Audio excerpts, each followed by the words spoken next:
तुम्हाला काय वाटलं ॲग्री फील्डकडे यावं म्हणून? आणि मी 1995 लाच लिहून ठेवलं होतं की मला लाईफमध्ये काय करायचं आहे. शेतकऱ्यांच्या दारापासून ग्राहकाच्या टेबलपर्यंतचं पूर्ण व्हॅल्यू चेन यात क्रिएट केलेले असते. पुढं मार्केटला काय हवं आणि पुढचा टाईप कसा आहे त्या पद्धतीनं ते करून मग आपण ते ठरवलं जातं. समजा आपण इडलीचं बॅटर करायचं जर कारखाना टाकायचं म्हटलं तो अगदी 10-20 लाखापासून ते पुढे 10-20 कोटीपर्यंत करू शकतो. फूड पार्क हा 64 एकरमध्ये आहे. सातारा मेगा फूड पार्क हा भारतातला one of the largest food park आहे. आपल्याला याच्यामध्ये द्वितीय क्रमांकाचं राष्ट्रीय पुरस्कार सुद्धा मिळालेला आहे. म्हणजे एखाद्या उद्योजकाला किंवा एखाद्या शेतकऱ्याला असं वाटलं की चला यार मला वर्षाला 10-20 कोटीचं मला काम करायचं आहे किंवा अगदी 1-2 कोटीचं काम करायचं आहे, इथं रेडीमेड फॅसिलिटी आहे. तर ETP म्हणजे इफ्लुएंट ट्रीटमेंट प्लांट म्हणतो आपण त्याला. WTP म्हणजे वॉटर ट्रीटमेंट प्लांट असतो. मिक्स फ्रूट जॅम असेल तर त्याच्यामध्ये आपण मँगो पल्प वापरणार असेल तर त्या मँगो पल्पचं ते किती टक्के तो पल्प असला पाहिजे, किती टक्के मँगोपासून झालेला असला पाहिजे, की जर आपल्याला बिझनेस करायचा असेल तर we have to create demand किंवा म्हणजे मग त्या माणसाला वाटलं पाहिजे की मी हे घ्यायचं आहे. आपण काय व्हॅल्यू ॲडेड करतोय त्याच्यामध्ये, म्हणजे तुमचा जो प्रोडक्ट आहे तो काय व्हॅल्यू प्रपोजिशन देतो तुम्हाला, म्हणजे ग्राहकाला. कुठल्याही पाकिटावरती किंवा कुठल्याही लेबलवरती 100% वगैरे असा क्लेम केला जातो. आपण ते कशाचं 100% प्युअर?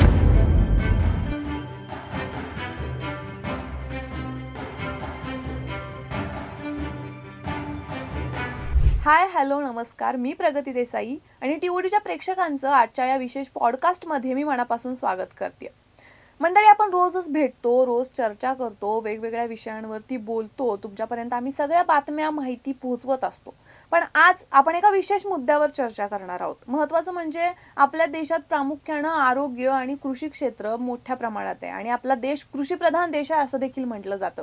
पण याच देशासाठी किंवा फक्त उद्योग क्षेत्रातच नव्हे तर आरोग्य आणि कृषी क्षेत्रात देखील आपलं ज्यांनी स्थान मांडलंय तो ग्रुप म्हणजे BVG ग्रुप.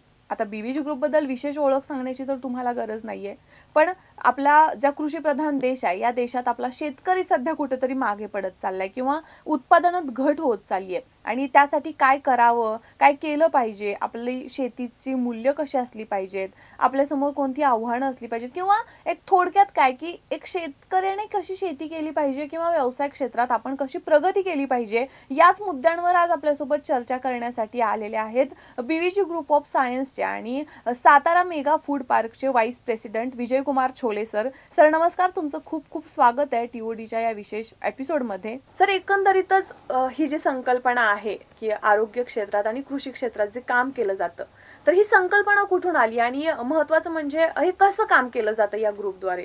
आमचे जे अध्यक्ष आहेत श्री हनुमंतराव गायकवाड, तर हे रहमतपूरचे आहेत आणि त्यांना म्हणजे 2003 साली ज्यावेळेस त्यांना संसदेचं कॉन्ट्रॅक्ट मिळाला आपल्या BVGला आणि कालांतराने जसजसं वेगवेगळ्या क्षेत्रामध्ये BVG मोठी होत गेली त्यांना प्रकाशाने जाणवलं आणि आम्हालाही ॲज अ ग्रुप म्हणून जाणवलं की एक आपल्या देशातलं फार मोठं क्षेत्र आहे शेतीचं, दुर्लक्षित असं म्हणता येणार नाही, पण जेवढं काम पाहिजे तेवढं ते झालेलं नाही आहे. आणि त्याचबरोबर शेतीला लागून जर जोडधंदे नसतील तर शेतीची म्हणजे ही फायदेशीर असू शकत नाही. असं असल्यामुळं आम्ही मग ठरवलं की सातारा मेगा फूड पार्क तो जेणेकरून की श्री गायकवाड हे तिथलेच असल्यामुळं आपण साताऱ्यात मेगा फूड पार्क टाकला आणि शेतीसाठीचे जे निविष्ठा असतात अगदी म्हणजे जमीन तयार करण्यापासनं ते पुढं हार्वेस्टिंगपर्यंतचे जे असतात तर ते वेगवेगळे आपण औषधं पण म्हणजे पेस्टिसाइड्स असतील, सॉईल ॲप्लिकेशन असतील, तर हे सस्टेनेबिलिटीच्या दिशेने जाणारे किंवा विषमुक्त असं आपण ते त्यात 2014पासून 12पासून आपण याच्यामध्ये काम करतो. त्याचबरोबर आरोग्याचा जर विचार केला आपण तर आपल्याकडं स्वतः भारताचं एवढं वैविध्यपूर्ण नॉलेज आहे. मी आयुर्वेद असं नाही म्हणणार, पण एक जनरल जे काही एन्शियंट नॉलेज आहे आपण असं म्हणूयात त्याच्यामध्ये, की मग ते कुठल्याही युनानी असेल कुठल्या पद्धतीचं तर तेही लिव्हरेज व्हायचं राहिलेलं आहे. तर मग आमच्याकडे डॉक्टर पवन सिंग म्हणून एक आहेत आणि आमचे श्री गायकवाड. तर आमच्या लक्षात आलं की हे हार्वेस्ट करायचं राहिलेलं आहे आणि जर आपण विचार केला कुठल्याही गोष्टीचा हर्बल ह्याचा तर कसं असतं की 12ही महिने त्या समजा एखाद्या झाडाची साल वापरत असो किंवा एखाद्या झाडाचं आपण पान वापरत असो एखाद्या औषधामध्ये, तर ते 12ही महिने ते गुण त्या विशिष्ट त्या भागामध्ये नसतात त्या झाडाच्या, तर त्या ठराविक काळातच असतात. तर आम्ही ते बघितलं की नेमकं कुठल्या काळात ते असतं. त्याचबरोबर आम्ही जे औषधं तयार करतो ते पूर्ण हर्बल बेस आहे. आणि ह्याचं आपण DNA फिंगर प्रिंटिंग करून घेतो. म्हणजे की समजा एखादा आपण झाडाची साल असेल आणि ती जर आपण त्या औषधामध्ये वापरत असू तर त्याची पावडर केल्यानंतर बरोबर त्याच झाडाची ते जे ॲक्टिव्ह इन्ग्रेडियंट असतो तो त्याच्यात आहे किती हे तपासूनच आपण पुढे वापरलं जातं. आणि मग ह्याच्यावर आपण अगदी कॅन्सर असेल, त्याच्यानंतर डायबिटीज असेल, असं की हे सस्टेनेबिलिटीच्या किंवा मी असं म्हणेल की हे सुद्धा रेसिड्यू फ्री किंवा शाश्वत असे हे आरोग्यासाठीच आपण काम करत आहोत. अच्छा, सातारा फूड पार्क मध्ये काय काम केलं जातं किंवा याचा शेतकऱ्यांना कसा फायदा होतोय साताऱ्याच्या लोकांना?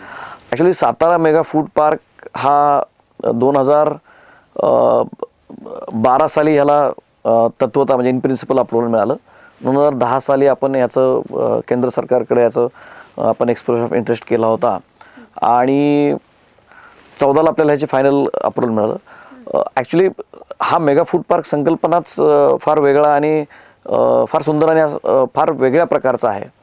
ह्यात कसं असतं की फार्म टू फोर्क म्हणजे हे सगळं कव्हर केलेलं असतं. फार्म टू फोर्क म्हणजे शेतकऱ्यांच्या दारापासून ते म्हणजे ग्राहकाच्या टेबलपर्यंतचं पूर्ण व्हॅल्यू चेन यात क्रिएट केलेले असते. म्हणजे फूड पार्क म्हणजे कुठेतरी एकाच ठिकाणी एकच आहे असं ते नसतं. म्हणजे ह्याचं नाव सातारा फूड पार्क जरी असलं आणि ते एक साताऱ्यात त्यांचं आमचं म्हणजे प्रमुख प्रक्रिया केंद्र आहे, त्याला आपण सेंट्रल प्रोसेसिंग सेंटर म्हणतो. तर ते तिथं जरी असलं तरी ह्याची सुरुवात जी होते तर गाव पातळीवरच्या कलेक्शन सेंटरपासून सुरू होते. ह्याच्यात जे एक टर्मिनॉलॉजी वापरली जाते त्याला हब अँड स्पोक मॉडेल म्हणतात. म्हणजे हब म्हणजे हे जे सातारा इथं आपण निर्माण केलेलं आहे हे आहे हब. आणि स्पोक म्हणजे काय असतं की साधारणतः 8 ते 10 गावांमध्ये कलेक्शन सेंटर्स असतात. ते कलेक्शन सेंटर्स हे प्रायमरी प्रोसेसिंग सेंटरला जोडलेले असतात. प्रायमरी प्रोसेसिंग सेंटर हे सेंट्रल प्रोसेसिंग सेंटरला जोडलेले असतात. ह्यात कसं आहे की ह्या जे सेंट्रल प्रोसेसिंग सेंटर ह्याचं कार्यक्षेत्र साधारणतः 200 स्क्वेअर किलोमीटर असतं. तर आपले 3 जे प्रायमरी प्रोसेसिंग सेंटर्स आहेत तर एक पंढरपूरला आहे, एक नारायणगावला आहे, एक आजऱ्याला आहे. आता हे असं का, तर तुम्ही एक साधा विचार करा की समजा एक आपण पंढरपूरचं उदाहरण घेऊयात. तर पंढरपूर त्या परिसरामध्ये डाळिंब सगळ्यात जास्त, डाळिंब आणि द्राक्ष दोन्ही हे पिकं प्रचंड मोठ्या प्रमाणात होतात. किंबहुना जगामध्ये पंढरपूर, मंगळवेढा, माढा आणि सांगोला ह्या 4 तालुक्यामध्ये जवळपास 70 ते 80% किंवा त्यापेक्षा जास्त हे प्रोडक्शन फक्त ह्याच भागामधून होतं जगातलं सगळ्यात जास्त जे आहे किंवा महाराष्ट्रातलं. तर समजा कोणाला डाळिंब एक्सपोर्ट करायचं तर तिकडनं समजा पोर्ट तिकडनं जवळ असेल तर पंढरपूरमध्ये फक्त तो बेसिक ग्रेडिंग सॉर्टिंग करेल आणि तिथनं डाळिंब ते डायरेक्टली पोर्टला जाईल. आता त्याच्या पुढची जर प्रोसेस करायची असेल की त्याला पावडर करायची आहे किंवा त्याच्या पुढं ज्यूस करायचा आहे किंवा त्याला असेप्टिक करायचा आहे तर तो मग तेवढाच फक्त माल तो फूड पार्कला येणार म्हणजे सेंट्रल प्रोसेसिंगला येणार. असा हा संपूर्ण त्याला आपण व्हॅल्यू चेन म्हणतो किंवा मराठीतनं सांगायचं झालं तर कृषी मूल्यवर्धन साखळी म्हणतात त्याला. कृषी मूल्यवर्धन साखळी म्हणतात. पण ती अन्न प्रक्रिया नेमकी असते तरी कशी किंवा कशी केली जाते ती, किंवा ते तुम्ही ओळखता कसं की याच्यामध्ये किती काही अंशी कमी आहे, काही हवं आहे, काही नको आहे? नाही, आता ॲक्च्युली काय आहे की जे म्हणजे आपण जे फूड प्रोसेसिंग म्हणतो तर बऱ्यापैकी हे food safety standards authority of इंडियाने ते नॉर्म्स गव्हर्न्ड आहेत. म्हणजे समजा तुम्हाला जॅम करायचा असेल तर त्या जॅममध्ये जो पल्प असतो की समजा आता मिक्स फ्रूट जॅम असेल तर त्याच्यामध्ये आपण मँगो पल्प वापरणार असेल तर त्या मँगो पल्पचं ते किती टक्के तो पल्प असला पाहिजे, किती टक्के मँगोपासून झालेला असला पाहिजे, हे सगळं स्टँडर्ड आहे. ह्याच्यामध्ये फक्त मसाल्यांच्या ह्याच्यामध्ये आपल्याला थोडंसं म्हणजे व्हरायटी वाईज जर आपण विचार केला त्याचा फायदा असा होऊ शकतो जो तुम्ही प्रश्न विचारलेला आहे की कसं. तर जर आपण हळदीचा विचार केला तर ज्या हळदीमध्ये कुरकुमीन जास्त असतं तर त्या हळदीचं म्हणजे फक्त मसाल्याच्या किंवा स्वयंपाक करता न वापरता त्यात आपण जर कुरकुमीन एक्स्ट्रॅक्ट केलं त्याला जास्त भाव मिळू शकतो. तर हे जे आपण ॲनालाइज करतो तर ती जी काही व्हरायटी असेल, तो जो काही शेतावरचा तो म्हणजे आंबा असेल, गार्लिक असेल, जिंजर असेल, तर हे त्याच्यामध्ये काय क्वालिटीज आहेत हा एक भाग. आणि पुढं मार्केटला काय हवं आहे आणि पुढचा टाईप कसा आहे त्या पद्धतीनं ते करून मग आपण ते ठरवलं जातं की कुठला फूड प्रोसेसिंग नेमकी करायची. अच्छा, मग ते शेतकऱ्यांसाठी कसं फायदेशीर ठरतं? मी तत्पूर्वी म्हणजे तिथं काय काय ते एक सांगतो थोडंसं की फूड पार्क हा 64 एकरमध्ये आहे. सातारा मेगा फूड पार्क हा भारतातला म्हणजे one of the largest food park आहे. आपल्याला ह्याच्यामध्ये 2य क्रमांकाचं राष्ट्रीय पुरस्कारसुद्धा मिळालेला आहे की ज्याच्यामध्ये ecosystem, sustainability, infrastructure, design, common facilities ह्या कशा प्रकारे आहेत आणि किती छान आहेत त्याच्यावरती तो आपल्याला भारतातला दुसरा क्रमांक मिळालेला आहे. तर आपल्या इकडं कसं असतं की जो फूड पार्क आहे ही संकल्पना जशी MIDC आहे तर तसंच संकल्पना पण MIDC मध्ये फक्त इलेक्ट्रिसिटी, वॉटर आणि रोड दिले जातात. पण याच्यामध्ये ETP, STP, WTP, cold storage असतात. 1,500 टनाचे आपले मोठे मोठे कोल्ड स्टोरेजेस आहेत की ज्याच्यामध्ये मायनसच्या वस्तू ठेवल्या जाऊ शकतात, प्लसच्या पण वस्तू ठेवल्या जाऊ शकतात. तुम्ही शेतकऱ्यांसाठी जर म्हणाल आणि आपण कोल्ड स्टोरेजचा जर विचार केला तर स्ट्रॉबेरी असेल, ड्रॅगन फ्रूट असेल की ज्या फ्रूट्सला रेट चांगला असतो पण मार्केटमध्ये ग्लट ज्यावेळेस असतो तर त्या ग्लटनुसार जर त्याच्या किमती कमी होत असेल तर ते कोल्ड स्टोरेजमध्ये ठेवू शकतात. मग आपल्याकडे असेप्टिक लाईन आहे. असेप्टिक लाईन आपली ही ताशी 4 टन प्रोसेसिंगची आहे. म्हणजे आपण 4 टन एखादा इकडनं आंबा टाकला तर म्हणजे तो 4 टन तासाला आंबा प्रोसेस होऊ शकतो, त्याचा असेप्टिक पल्प होऊ शकतो.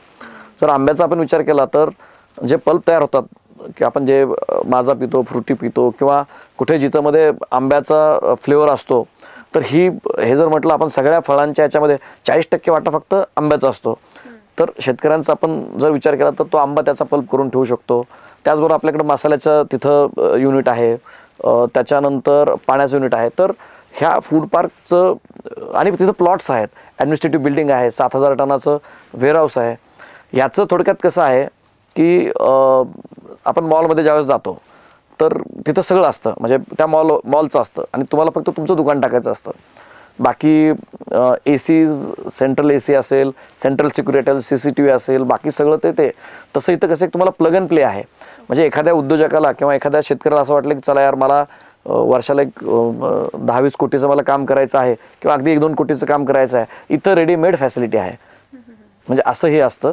आणि शेतकऱ्यांचं मी जसं सांगितलं तर कसं होतं की ज्यावेळेस भाव पडलेले असतात तर तिथं तो कोल्ड स्टोरेजमध्ये स्टोअर करू शकतो, प्रोसेस करून ठेवू शकतो.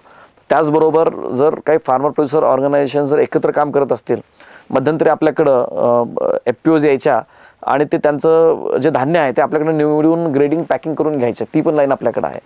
तर असा हा विस्तृत असा मोठा प्रकल्प आहे आणि फक्त शेतकरीच नाही, प्रत्येक म्हणजे शेतकऱ्यांपासून ते ग्राहकापर्यंतच्या प्रत्येक ह्या व्हॅल्यू चेनमध्ये असणाऱ्या प्रत्येक व्यक्तीसाठी हा प्रोजेक्ट महत्त्वाचा ठरतो.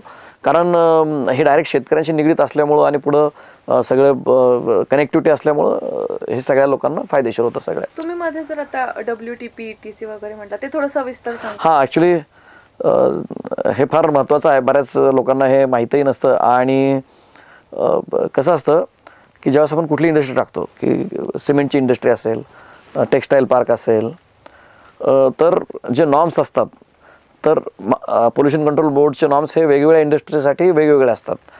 पण फूडमध्ये हे नॉर्म बऱ्यापैकी प्लस और मायनस सेम असतात. आणि त्याला जे लागणाऱ्या जे कंप्लायन्स आणि रेग्युलेटरी अप्रुव्हल्स असतात हे सगळ्यांसारखे असतात. मग त्यात म्हणजे ETP जो असतो, म्हणजे काय असतं की तुम्ही समजा केचपची फॅक्टरी टाकली तर त्यातनं जे सांडपाणी जाणार आहे वगैरे तर त्याची सायंटिफिक विल्हेवाट लावली गेली पाहिजे, पहिली गोष्ट. दुसरी गोष्ट तो 0 डिस्चार्ज असला पाहिजे. तर ETP म्हणजे इफ्लुएंट ट्रीटमेंट प्लांट म्हणतो आपण त्याला. हा आपला साधारणतः 9 लाख लिटर पर डेचा आहे आणि हा पश्चिम महाराष्ट्रातला हा सगळ्यात मोठा असा हा ETP आहे. WTP म्हणजे वॉटर ट्रीटमेंट प्लांट असतो. कुठल्याही फूड इंडस्ट्रीला प्रचंड मोठ्या प्रमाणावर पाणी लागतं आणि ते विशिष्ट त्याचं जे TSS असेल, त्याच्यामध्ये जे बाकीचे जे पॅरामीटर्स असतात, केमिकल पॅरामीटर्स, ते विशिष्ट प्रकारचेच असावे लागतात. तर त्याच्यासाठी पूर्ण आपला 12 लाख लिटर पर डेचा फिल्ट्रेशन प्लांट आहे ज्याला आपण वॉटर ट्रीटमेंट प्लांट म्हणतो. आणि STP म्हणजे जे आपलं टॉयलेट्स असतात ह्याचं जे असतात ते सगळं कॉमन करावं लागतं. तर जो उद्योजक तिथे येणार आहे तर त्याला हे करायची गरज नाही आहे. ते फूड पार्कनं त्याने म्हणजे स्वतः फूड पार्कने केलेलं आहे. म्हणजे त्याला डायरेक्ट तिथे यायचं, आपलं सेटअप करायचा आणि पोल्युशन कंट्रोल बोर्डच्या नॉर्मप्रमाणे किंवा इतर कुठल्याही संस्थेच्या नॉर्मप्रमाणे ज्या गोष्टी असतात त्या तिने फक्त त्याने करायच्या आहेत. इतकं ते सोपं होतं उद्योजकाच्या दृष्टीने. अच्छा, तर म्हणजे कसं आहे माहिती आहे, पश्चिम महाराष्ट्रात आता जास्त करून म्हटलं तर MIDC किंवा साखर कारखाने हे बऱ्याच प्रमाणात, पण फूड पार्क ही एक नवीन संकल्पना तुम्ही जी आता सुरू केली आहे. तर काही आव्हानं पण तुम्हाला आली असतील त्याच्यासाठी, किंवा फूड पार्क आणि MIDC मध्ये काय फरक आहे किंवा ते कसं फायद्याचं आहे, कोणती गोष्ट जास्त फायद्याची, हे काय सांगाल? ॲक्च्युली जर आपण अन्न प्रक्रिया उद्योगाविषयी जर बोललो आणि कुणाला जर उद्योग टाकायचा असेल तर आपण जर MIDC आणि कुठलाही फूड पार्क, भारतामध्ये 42 फूड पार्क्स आहेत, पण आपला नंबर म्हणजे 2चा आहे. आणि आपला एकच प्रकल्प असा आहे की जो पूर्ण भारतामध्ये हा नॅशनल हायवेवरती लोकेटेड आहे. बाकी जे प्रकल्प आहेत हे म्हणजे हायवेपासून 10 किलोमीटर 20 किलोमीटर असं, मग अप्रोच रोड नाही आहे, तर आपला अगदी हायवे लगत आहे. आणि जर MIDC आणि ह्याची आपण तुलना केली तर अन्न प्रक्रिया उद्योगांसाठी कधीही कुठलाही फूड पार्कच चांगला. त्याचं रिझन असं आहे, काय असतं की अज्युम करूयात आपण की एखाद्याला उद्योग टाकायचा आहे आणि त्याला प्लॉट जो आहे त्याला म्हणजे विनामूल्य मिळालेला आहे, म्हणजे त्याला फुकट कुणीतरी प्लॉट दिलेला आहे. पण त्या प्लॉटमध्ये त्याला लेवलिंग करावं लागणार, त्याला कंपाऊंड वॉल करावं लागणार, त्याला पाणी आणावं लागणार, त्याला वीज आणावं लागणार, त्याला ते NA करावं लागणार, तो प्लॉट त्याला रोड करावं लागणार, त्याला मार्जिन्स सोडावं लागतील. ह्या बऱ्याचशा कॉम्प्लिकेटेड गोष्टी, ETP करावं लागेल, STP करावं लागेल. आता काय होतं की ह्या ज्या गोष्टी आहेत की ज्या कंप्लायन्सच्या रिलेटेड असतात आणि ज्या मॅन्डेटरी असतात, तर ह्याचं जर आपण कुठल्याही एखाद्या फूड प्रोसेसिंग प्रोजेक्टचा जर विचार केला तर 30 ते 40% भाग हा फक्त ह्याचा असतो. मग हे लागतातच तुम्हाला. म्हणजे तुम्ही मुरमुरे तयार करायचा फॅक्टरी टाका किंवा तुम्ही कशाची फॅक्टरी टाका, तुम्हाला ह्या जे रेग्युलेटरी गोष्टी ते लागतात. तर जर आपण फूड पार्कमध्ये एखादा अन्न प्रक्रियेशी, आणि फक्त अन्न प्रक्रिया नाही, फूड पार्कमध्ये तुम्ही म्हणजे जे अन्न प्रक्रियेला लागणारं पॅकेजिंग असतं त्याचा तुम्ही व्यवसाय करू शकता. आणि फूड ची डेफिनेशन अशी आहे की anything which is fit for animal and human consumption. त्याच्यामुळं अगदी पेट फूड असेल, माशांचं खाद्य असेल, कॅटल फीड असेल, हे सगळं आपण तिथं करू शकतो. आणि त्याच्यामुळं फूड पार्कमध्ये जर व्यवसाय टाकला तर त्याचे 30 ते 40% त्याचे कॉमन फॅसिलिटीजचे वाचतात. त्याचबरोबर फूड पार्क टाकल्यानंतर मिनिस्ट्री ऑफ फूडची 35% ही ग्रँटी एड असते. त्याच्यामध्ये कसं असतं की तुम्ही फक्त फूड पार्कमध्ये उद्योग टाकल्याबद्दल तुम्हाला शासन, आपण त्याला कॅश म्हणूयात, तर तुमच्या वाट्याचे 35% हे शासन देते मी तुम्हाला तो उद्योग टाकल्याबद्दल. त्याचबरोबर 2014 साली नाबार्डने एक फंड क्रिएट केलेला होता 2000 कोटी, आता 1000-1500 कोटी त्याच्यामध्ये शिल्लक आहेत. तर तो फंड फक्त फूड पार्कमध्ये जे लोक उद्योग टाकतील त्या लोकांसाठी सबसिडाइज रेटनी, म्हणजे अगदी 6 ते 7 किंवा 5% वगैरे अशा रेट ऑफ इंटरेस्टनी कर्ज पुरवठा तिथं केला जातो, ते आहे. त्याचबरोबर 50 ते 70% हे महाराष्ट्र शासनाच्या वेगवेगळ्या स्कीम्स तिथं लागू होतात. तर एकूणच जर विचार केला गेला तर फुकट दिलेला प्लॉट असेल किंवा MIDCचा प्लॉट असेल आणि फूड पार्कचा प्लॉट असेल किंवा तिथं आपण स्टँडर्ड डिझाईन फॅक्टरी शेड पण देतो, तर हे naturally food park is better. साधारण किती गुंतवणूक करावी लागते तरी? ॲक्च्युली फूडचं कसं आहे की इट डिपेंड्स की म्हणजे जे आपण अन्न प्रक्रिया म्हणू त्याला अगदी 10 लाखापासून ते पुढं तुम्ही कितीही कोटीपर्यंत तुम्ही ते सुरू करू शकता. तुमचं स्केल काय आहे, तुमची बाजारपेठ काय आहे, ह्याच्यावर ते डिपेंड असतं. पण आपण कुठल्याही फूड पार्कचा जर विचार केला तर तुम्हाला 20 गुंठ्यापर्यंतचा मिनिमम तिथं प्लॉट मिळतो. त्याचे रेट साधारणतः 400 ते 600 रुपये पर स्क्वेअर फीट असतात. MIDC ह्याच्यापेक्षा दुप्पट तिप्पट असतात. आणि गुंतवणुकीचं कसं असतं की म्हणजे इट ऑल्सो डिपेंड्स की तुम्हाला फुल्ली ऑटोमॅटिक प्लांट करायचा आहे का, कुठल्या ह्याचा करायचा आहे. तर त्याच्यामुळे म्हणजे ह्या प्रश्नाला असं नेमकं उत्तर नाही आहे. त्यांना समजा आपण इडलीचं बॅटर करायचं जर कारखाना टाकायचं म्हटलं, तो अगदी 10-20 लाखापासून ते पुढं 10-20 कोटीपर्यंत करू शकतो. समजा जर ID फ्रेश म्हटलं तर 1,500 कोटी इन्व्हेस्ट केलेले आहेत त्यांनी.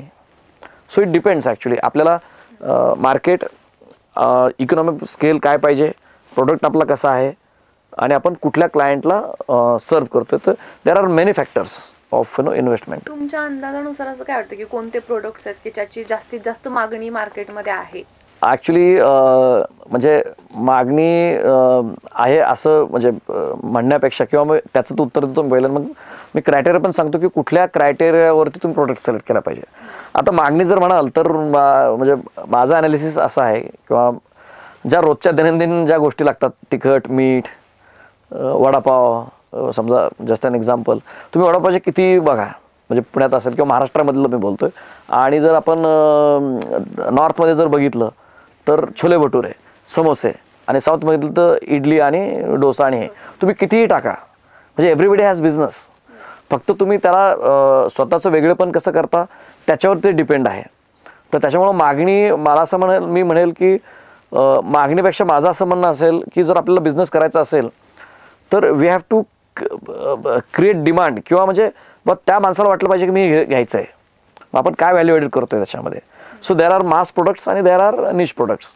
पण मी ह्याचं तुम्हाला जर प्रोडक्ट म्हणजे कुठलं किंवा आपल्याला बिझनेसच करायचा असेल फूडचा तो कसा केला पाहिजे, तर काय असतं की त्याला 3-4 क्रायटेरिया आहेत. मी युनिव्हर्सिटी ऑफ बुकोनी इटलीमध्ये मी तिथं मॅनेजमेंटचं मी काम बघितलं आणि तिथं मी एक कोर्स केला होता फूड अँड बिव्हरेज मॅनेजमेंट. त्याने 4 क्रायटेरिया सांगितलेत. त्यात पहिला क्रायटेरिया असा आहे की व्हॅल्यू प्रपोजिशन, म्हणजे तुमचा जो प्रोडक्ट आहे तो काय व्हॅल्यू प्रपोजिशन देतो तुम्हाला म्हणजे ग्राहकाला, तर ते पहिल्या टेस्टवर हे झालं पाहिजे. कारण कसं असतं की जो आपला कन्झ्युमर घेतो तो प्रोडक्ट घेत नसतो किंवा तो सर्व्हिस घेत नसतो, तो व्हॅल्यू प्रपोजिशन घेत असतो. एक साधं उदाहरण मी देतो की पार्लरचा पुडा आहे तो 5 रुपयाला आहे, सनफिशचा पण 5 रुपयाला ग्लुको पुडा आणि पतंजलीचा पण आहे किंवा कुणाचा आहे अजून म्हणजे लेटेस्ट नॉट पण कुणाचा आहे पुडा असेल.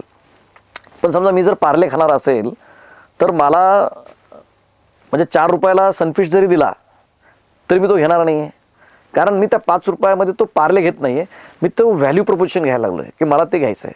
तर हा पहिला क्रायटेरिया आहे की आपण काय व्हॅल्यू प्रपोजिशन देतो आहोत लोकांना इन द लॉंगर रन. हा दुसरं कसं आहे की इनोव्हेशन किंवा ट्रेडिशनल, म्हणजे आपल्याला आधीच डिफाईन केलं गेलं पाहिजे की आपल्याला इनोव्हेशन असलेला प्रोडक्ट करायचा आहे का ट्रेडिशनल.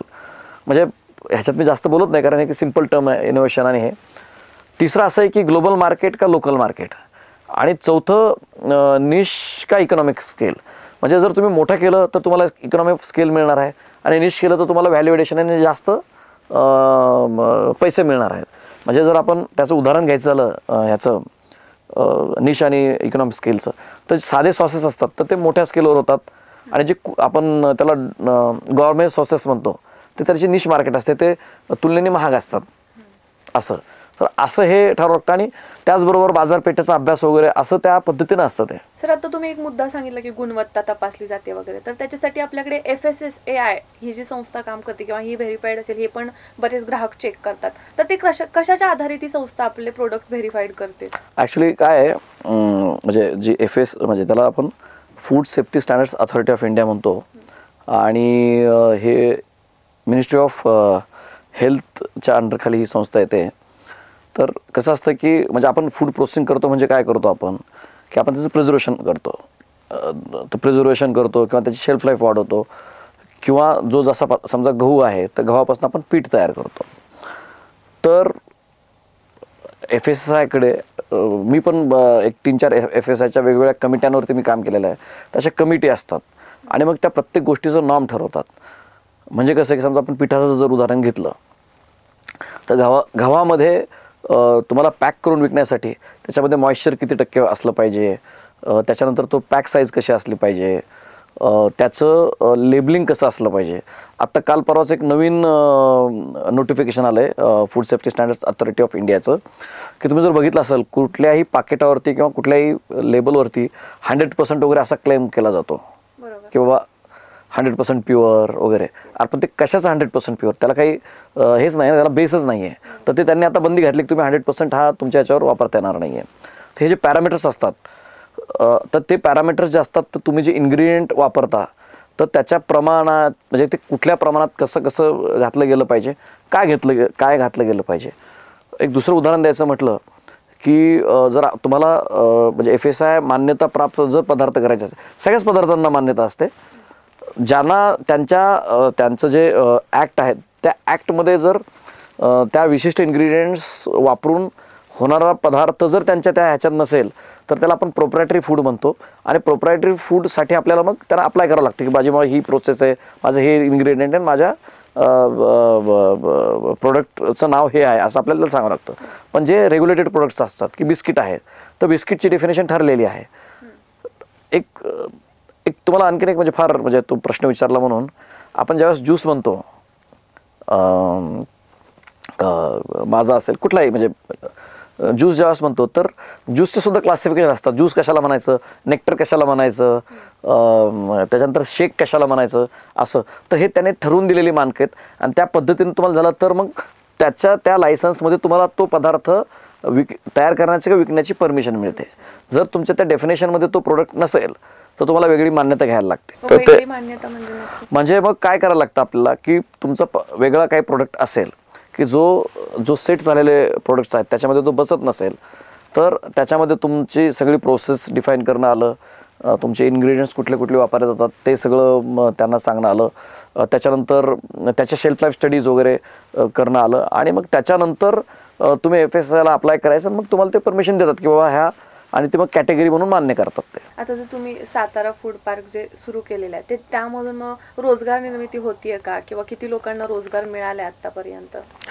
ॲक्च्युली आपण जर म्हणजे आत्ताची जर समजा आजचा जर विचार केला आपण तर तिथं म्हणजे सातारा फूड पार्क म्हणून जी एंटिटी आहे आणि त्याच्यामध्ये मागाशी जसं म्हटलं की वेगवेगळे कॉमन फॅसिलिटीज आहेत की ॲडमिन बिल्डिंग आहे, सिक्युरिटी आहे, CCTVs असतील, वेअरहाऊस असेल, पल्पिंग लाईन असेल, कोल्ड स्टोरेजेस असतील, ब्लास्ट फ्रीजर असेल आणि तिथं तयार होणारे पदार्थ. आपण US ला सुद्धा आपल्या इथनं काही गोष्टी एक्सपोर्ट होत आहेत.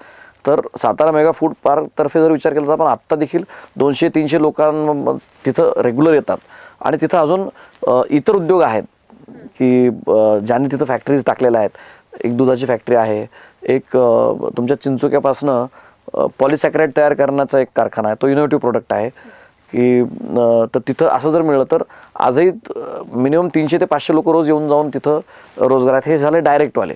पण आपण वेंडर केलं तर आमचेच 100-200 वेंडर्स आहेत, त्यांचे 100-200 आणि शेतकऱ्यांचं, तर असं म्हणजे तो डायरेक्ट इनडायरेक्ट जर बेनिफिट केला आपण तर तो 10,000 लोकांपर्यंत तो पोहोचला आहे तो. आणि अजून एक महत्त्वाचं म्हणजे की मी जसं ऐकलंय की BVG ग्रुप बद्दल जे मी ऐकलं की 8 लोकांनी मिळून ही संस्था सुरू केली, पण आज तुम्ही लाखो लोकांच्या तरुणांच्या आयुष्यात बदल घडवून आणला. तर इथपर्यंतचा प्रवास कसा होता?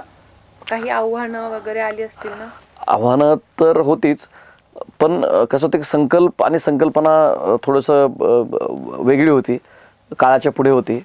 आणि म्हणजे 97ला वगैरे आपण हे ज्यावेळेस सुरू केलं तर त्यावेळेस म्हणजे भारतात ही संकल्पनाच नव्हती की इंटिग्रेटेड फॅसिलिटी मॅनेजमेंटसाठी कुठली तरी कंपनी असावी. म्हणजे पाश्चात्य देशामध्ये आहे, पण हे सगळं म्हणजे फॅक्टरी स्वतःचे सगळं स्वतःच करायचे, ते एक झालं. आव्हानं जर म्हटलं तर हे पहिल्यांदाच असल्यामुळं लोकांपर्यंत जाणं, त्या पद्धतीनं लोकांना एज्युकेट करणं की आम्ही त्यांना म्हणजे कुठल्या ज्यावेळेस इंडस्ट्रीमध्ये किंवा कुठल्याही कार्यालयात आम्ही ज्यावेळेस बिझनेससाठी अप्रोच करतो त्यांना असं सांगतो की you handle your core business, we will handle your non core business, असं म्हणून आपण ते सुरुवात केली. आणि आज आपले 1-1.25 लाखापेक्षा आपले लोक आपल्याकडं म्हणजे they are working with us आणि we are India's largest integrated service company. याच्यामध्ये काय आहे की जे मिस्टर हनुमंतराव गायकवाड जे आहेत आमचे जे अध्यक्ष आहेत, तर म्हणजे he played a very proactive role in building this company. की काय असतं की इवन दो म्हणजे एवढी मोठी कंपनी झाली तर ही म्हणजे एकतर डाऊन टू अर्थ आहे, ही हॅज एम्पथी, म्हणजे त्यांना कळतं वगैरे. आणि मग त्याच्यामुळे काय झालं की इथं फक्त कर्मचारी तो एम्प्लॉई न राहता तो एक मिशनरी म्हणून काम करतो. सो म्हणजे चॅलेंज असतातच, प्रत्येक बिझनेस असतात. तर this is how like we overcome together, की we work as a missionary. तुम्हाला काय वाटलं ॲग्री फील्डकडे यावं म्हणून? ते तर फार म्हणजे तसं इंटरेस्टिंग म्हणण्यापेक्षा ते काय आलं की मी लहानपणी आमच्या मामाच्या घरी म्हणजे सगळेच जातात, तर मी जायचं होतं तिथं. अगदी 7वी-8वी असल्यापासनं मग कुणी MPSC पास झालं आहे, कुणी काही असं समथिंग. मग तिथं असं लक्षात आलं की बाबा तुम्हाला जर म्हणजे समाजामध्ये काय बदल घडवायचा असेल किंवा तुम्हाला काय मान हवा असेल किंवा म्हणजे असं समथिंग, तर त्याला तुम्हाला ऑथॉरिटी असली पाहिजे. आणि मग तिथं ज्यावेळेस 10वीत वगैरे गेलो तर मग तिथल्या लोकांशी मिक्स. आणि माझे चुलते ह्याला होते कृषी विद्यापीठामध्ये डायरेक्टर होते. आणि मग तिथं असं लक्षात आलं की हे केल्यानंतर आपण परीक्षा दिल्यानंतर किंवा त्या पद्धतीने जर आपण त्याचा उपयोग केला तर एक ऑथॉरिटेटिव्ह एक तुम्हाला चांगल्या प्रकारचं तुम्हाला लिडरशिप तुम्हाला हे मिळू शकतं, म्हणजे अपॉर्च्युनिटी मिळू शकतं. आणि म्हणून मग माझा 12वीमध्ये मेडिकलला नंबर लागत होता, तरीही मी मेडिकल सोडून मी ॲग्रिकल्चरला मी आलो की की ॲडमिनिस्ट्रेटिव्ह किंवा ऑथॉरिटिव्ह आपल्याला काम कसं मिळेल ह्याच्या शोधात. आणि ते होत गेलं ते. आणि मी 1995लाच लिहून ठेवलं होतं की मला लाईफमध्ये काय करायचं आहे. तर त्याच्यामुळे तो प्रवास असा घडत गेला की म्हणजे इनफॅक्ट म्हणजे हे पण म्हणजे इंटरेस्टिंग आहे की काय झालं की मी परभणीला ॲडमिशन घेतलं आणि नंतर मला पुण्याला यायचं ठरलं. आणि मग पूर्वी कॉमन एंट्रन्स वगैरे असे काही नसायची, म्हणजे 12वीच्या बेसिसवर तुम्हाला मेडिकल इंजिनिअरिंग, PMS, MBBS हे व्हायचं. तर एका म्हणजे शेवटच्या राऊंडमध्ये माझा MBBSला नंबर लागला आणि त्या काळी मोबाईल किंवा असं काही फोन वगैरे नसायचे. मग कुणालाच माहीत नाही मी कुठं, म्हणजे मलाही ते हेच परस्यू करायचं होतं, त्यामुळे मला काय हे नव्हतं म्हणून, म्हणजे मला इंटरेस्ट नव्हता म्हणून मी कुणाला सांगितलं होतं मी कुठे आहे. तर मग एक मामा आमचा परळीला गेला, एक परभणीला गेले आणि एक पुण्याला आले मला शोधायला किंवा पकडून मला ॲडमिशन घ्यायचं आहे, पण मी ते गेलो नाही असं आहे. And that is how I continued the agriculture. मग आता असं तुम्हाला काय वाटतं की अजून काही बदल करायला हवा आपल्या ॲग्रीमध्ये किंवा आपल्या या सगळ्या प्रोसेसमध्ये? एज्युकेशनच्या का म्हणजे ॲग्रिकल्चर ॲज मध्ये आता तुमच्या एवढं हा ॲग्रिकल्चरचं तर मी सांगतो बरं का, की ॲग्रिकल्चरमध्ये अजूनही काय झालं आहे, म्हणजे ज्या काही टेक्नॉलॉजी असते, म्हणजे टेक्नॉलॉजी म्हणजे असं मला फार मोठं काय म्हणायचं नाही आहे, पण की समजा कापूस लावला आहे आपण आणि कापसामध्ये आपण खत असं फेकतो, तर ते न करता जर आपण आळं करून टाकलं तर त्यांनी चांगलं उत्पन्न वाढू शकतं.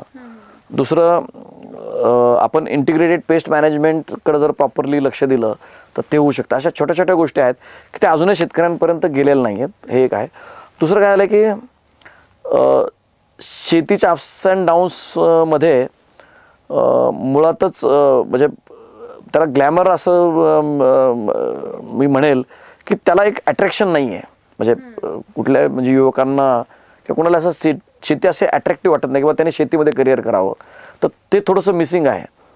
तर तो एक बदल होणं गरजेचं आहे की आपल्याला ते कसं त्याला अट्रॅक्टिव्ह करता येईल. आणि त्याचबरोबर कुठलीही शेती करत असताना आपण व्हॅल्यू चेनमध्ये आणि एकत्रित शेती कशी करू शकतो, तर ते एक थोडंसं गॅप आहे. एक उदाहरण द्यायचं झालं तर कॅलिफोर्निया आमर्सची आपण जाहिरात बघतो, ॲपलचं आपण बघतो की ॲपल म्हणजे ॲड वगैरे येते ह्याच्यावरती. अगदी भारताचा जर विचार केला, नॅशनल एक कोऑर्डिनेशन कमिटी असते, त्याची जाहिरात हे करते त्या की ज्याच्यामुळं कन्झम्पशन वाढेल. तर तसं जर आपण शेतीमध्ये बघितलं तर असं क्रॉप वाईज व्हॅल्यू चेन्स नाही आहेत आणि त्याच्यामुळं काय होतं की लोक अट्रॅक्टच होत नाही शेती करण्यासाठी. तर हे अट्रॅक्ट करण्यासाठी काय करता येईल, म्हणजे आम्ही तर करतोच BVGच्या माध्यमातून, पण एकूण समाजाने एकूण सरकारने वगैरे काय करता येईल, हा बदल होणं गरजेचं आहे. आता तुम्ही सर ते कापसाचं जे बोलला की लोक म्हणजे शेतकरी ब्रॉडकास्टिंग करतात अजूनही. तर आता मेन काय झालेलं आहे आपल्या इथे की आधुनिक तंत्रज्ञान आलेलं आहे आणि बरीच लोक त्याचा अवलंब करतात किंवा जास्त कष्ट करण्यापेक्षा सोप्या गोष्टीमध्ये हे होतंय तर आपण हे निवडूयात. मग आधुनिक तंत्रज्ञान चांगलं म्हणावं की पारंपरिक शेती ज्या पद्धतीने पूर्वीच्या काळात केली जायची ती चांगली म्हणावी? ॲक्च्युली जे काही आता जागतिक स्तरावरती ॲग्रिकल्चरची सिच्युएशन आहे आणि जे पॉप्युलेशन वाढत आहे, तर आम्ही ॲज कृषीचे अभ्यासक आणि कृषीमध्ये काम करणारे म्हणून असं विशिष्ट एक पद्धत जर विचार केला तर असं नाही. आपल्याला एकमेकांची सांगड घालून फूड सिक्युरिटी, न्यूट्रिशन ह्या गोष्टी कशा पद्धतीनं सगळ्यांच्या फायद्यासाठी उपयोग करता येईल त्या प्रकारचं असं हे इंटिग्रेटेड टेक्नॉलॉजी वापरली गेली पाहिजे. त्याच्यामध्ये ज्या टेक्नॉलॉजी किंवा ज्या एखाद्या मेथडचं जी गोष्ट चांगली आहे ती आपल्याला घेता येईल. की जसं समजा आपण जर पारंपरिक शेतीचा जो विचार केला तर शेणखत पूर्वी घालायचे, तर शेणखत आत्ताही चांगलंच आहे, तर ते आपण तिकडनं घ्यावं.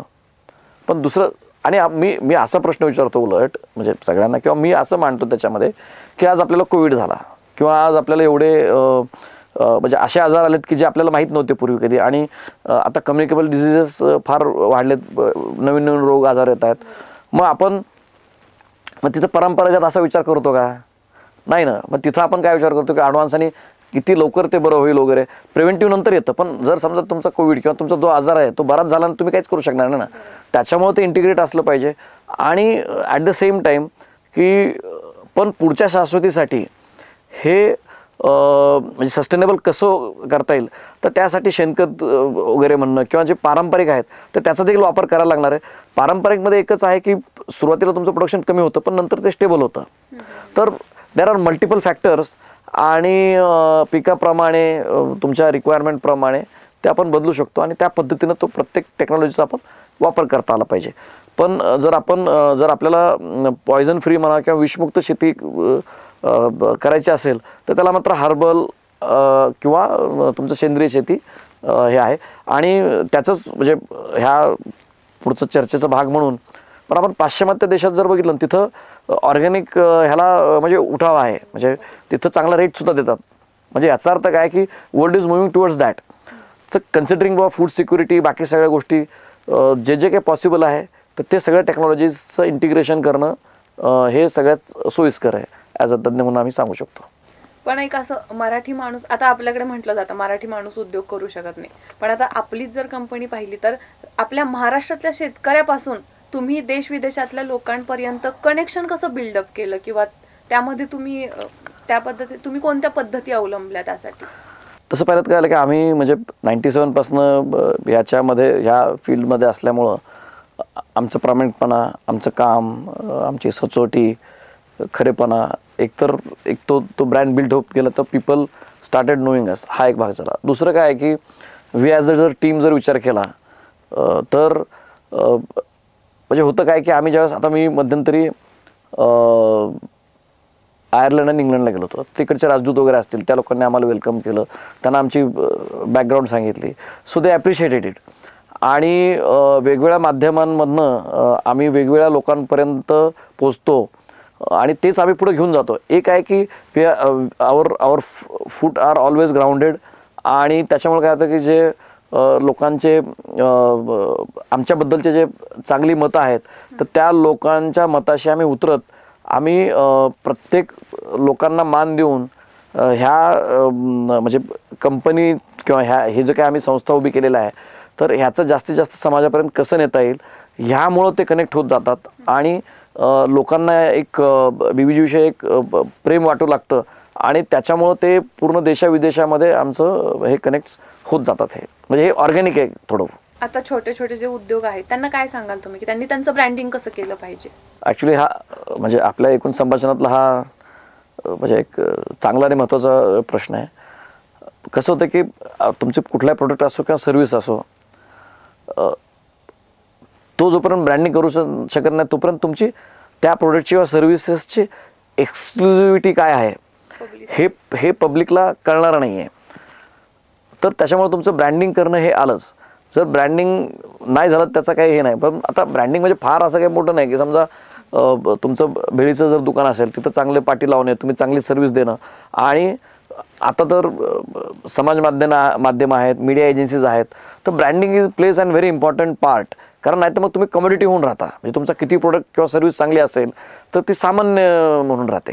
पण आता जर छोटे मोठे उद्योग जे करतात, म्हणजे आता जेव्हा छोटे उद्योग स्टार्ट करतात तेवढी त्यांच्याकडे गुंतवणूकसाठी पैसे नसतात किंवा तेवढे स्ट्रॉंग नसतात, तर अशा काही योजना आहेत का सरकारच्या की त्यामुळे त्याचा खूप फायदा होऊ शकतो?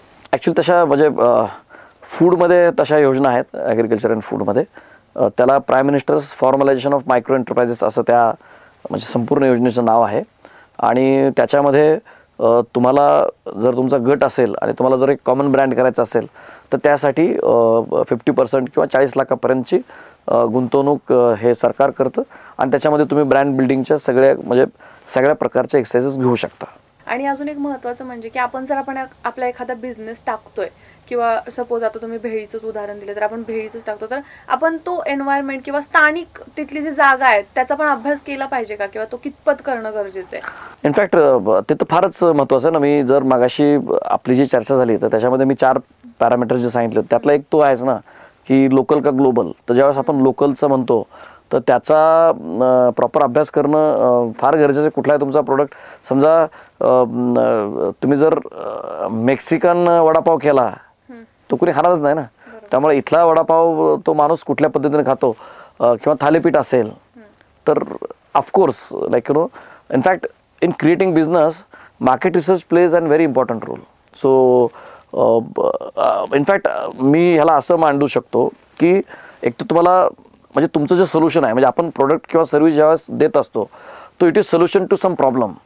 पण तुम्हाला जर तो म्हणजे तुम्ही असं सोल्युशन केलं की जे सोल्युशन कुठल्या प्रॉब्लेमचा भागच नाही आहे तर ते सोल्युशन लोक घेतील कसं?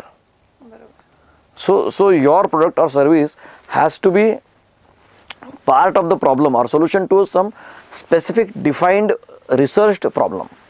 अजून एक शेवटचा प्रश्न म्हणजे सर, तुम्ही 1997 पासून काम करताय, आता 2025 चालू आहे, तुम्हाला काय बदल प्रकर्षाने जाणवले किंवा महत्त्वाचे वाटले? In terms of म्हणजे आपल्या जे आता ॲग्रीमध्ये असेल किंवा शेतकरी पण आता म्हणजे बरेच शेतकरी असं म्हणतात की तेवढे सुशिक्षित नाहीयेत. इव्हन त्या काळात पण इतके सुशिक्षित नव्हते, पण आता थोडीफार स्टेबिलिटी आली आहे लोकांमध्ये, जागरूकता तेवढी म्हणावी इतकी पसरली आहे. मग त्यावेळच्या काळामध्ये आणि आत्तामध्ये काय बदल तुम्हाला जाणवतात? बरेचसे पॉझिटिव्ह बदल आहेत ना. म्हणजे आज आपलं जर प्रोडक्टिव्हिटी म्हणजे ॲग्रिकल्चरबद्दल आपण बोलूयात तर तुमची पर हेक्टर प्रोडक्टिव्हिटी वाढलेली आहे, तुमचं कॉम्पिटिटिव्हनेस वाढलेला आहे, कॉम्पिटिटिव्हनेस इन द वर्ल्ड मार्केट वाढलेलं आहे.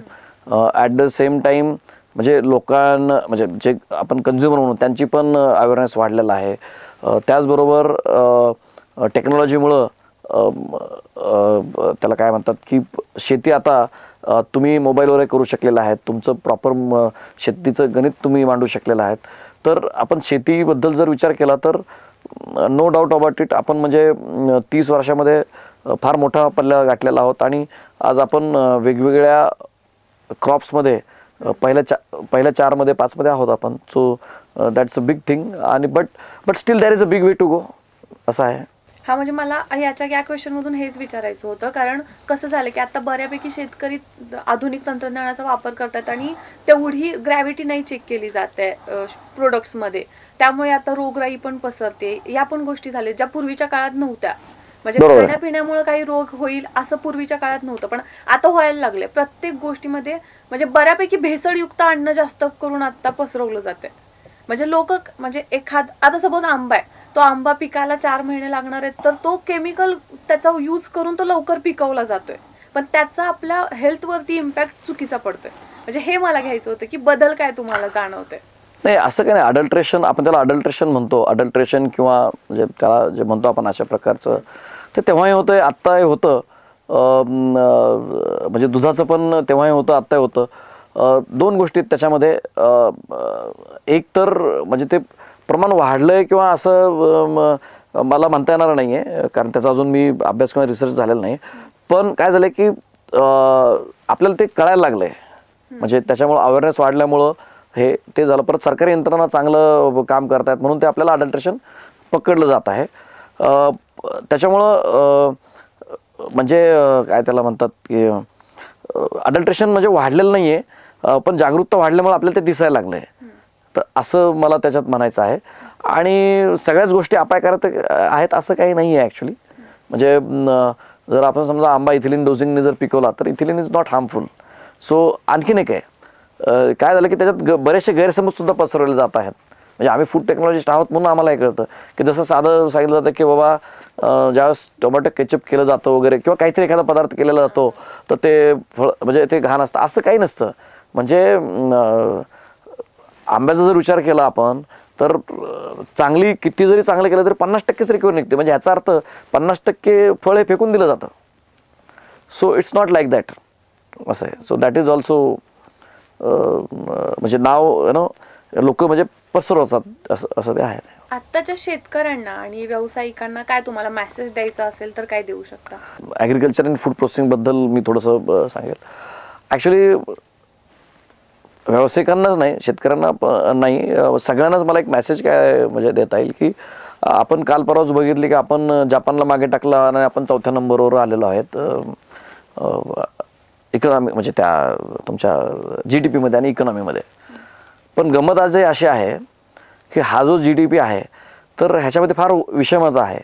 जर आपण पहिल्या 3-4 देशांचं जर बघितलं तर त्यांचं सरासरी दरडोई उत्पन्न हे 50 ते 7 हजार $US आहे आणि आपलं हे 2 ते 3 हजार $US आहे.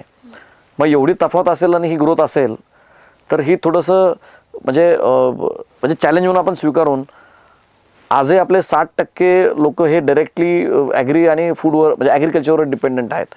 तर माझं असं हे असेल की जेवढे आपण ॲग्रिकल्चरमध्ये आणि फूडमध्ये बिझनेसेस आणू तेवढं आपण इकॉनॉमी अजून सक्षम होऊ शकते, पहिली गोष्ट. दुसरी गोष्ट, जर इक्विटेबल डिस्ट्रीब्युशन ऑफ वेल्थ जर व्हायचं असेल तर त्याच्यामध्ये शेती आधारित उद्योग आणि कृषीचे उद्योग जर केले आपण तर त्याच्यामध्ये हे जी विषमता आहे तर ही कमी होण्यामध्ये ही आपल्याला भारताला मिळू शकते. 2. तिसरी गोष्ट, आज आपण भारताचं एवढं बोलतो आपण ॲग्रिकल्चर वगैरे, पण आपला 1 ते 2% सुद्धा ग्लोबल ट्रेडमध्ये आपला हिस्सा नाही आहे. मग विचार करा की आपल्यापेक्षा छोटी छोटी देश आहेत की जे आपल्यापेक्षा जास्त याचं म्हणजे त्यांचा ट्रेडमध्ये हिस्सा आहे. तर मग मला असं म्हणायचं आहे की जर आपण हे 2 गोष्टी जर खरंच केल्या तर आपण 5% 10% टार्गेट ठेवून ही ॲग्री आणि फूडची बाजारपेठ का काबीज करू नये. तर माझा संदेश असा राहील की जिद्दीने आणि आपला चांगला प्रोडक्ट असेल, आपली चांगली सर्व्हिस असेल तर आपण म्हणजे 5 ते 10% आपण प्रयत्न करू शकतो बाजारपेठेमध्ये. आणि आपल्या स्वतःचं पण ब्रँड क्रिएट करण्यासाठी प्रत्येकाने झटावं, असं मला तो संदेश देईल मी. ओके सर, धन्यवाद. तुम्ही आलात आणि आपल्या टीओडीच्या प्रेक्षकांसोबत चर्चा केली आणि महत्त्वाच्या विषयांवरती चर्चा आज आपली झाली आणि तुम्ही वेळात वेळ काढून इथं आलात त्याबद्दल मनापासून धन्यवाद. थँक्यू.